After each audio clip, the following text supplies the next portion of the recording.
Il faut bien comprendre effectivement que la décision de sortir de l'Union européenne, qui a été prise par référendum, est une décision qui était prise sur des arguments essentiellement politiques. C'était en gros le premier argument, il faut pouvoir contrôler les flux migratoires.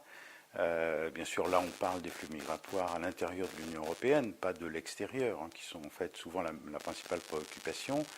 Deuxièmement, l'idée qu'on payait trop au budget de l'Union européenne, et qu'il donc il cesserait de payer. Et troisièmement, l'idée que le Parlement britannique, le Parlement de Westminster, serait le seul à décider de la réglementation et qu'il n'y aurait plus les décisions réglementaires, les réglementations uniformes prises par l'Union européenne. Alors il faut bien voir les inconvénients en contrepartie, c'est que si on a fait l'Union européenne, c'est pour créer un grand marché pas seulement des marchandises, mais aussi une grande unité pour les hommes, pour les personnes, et qu'on estime que ça a rapporté des bénéfices économiques. Donc les risques pour les Anglais sont précisément la perte de l'accès à ce grand marché, la perte de la facilité de voyager, de trouver un emploi dans un pays voisin,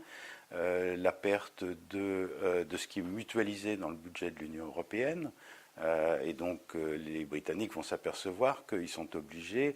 de faire des dépenses eux-mêmes qui étaient prises en charge par l'Union européenne. Et c'est vrai dans beaucoup de domaines, toutes les réglementations sur les qualités les normes sur les médicaments, les normes sur les automobiles, les normes sur les appareils électriques, tout ça, il va falloir qu'ils se dotent d'administration et donc qu'ils augmentent fortement le nombre de fonctionnaires. Donc au total, ils vont sans doute s'apercevoir que la perte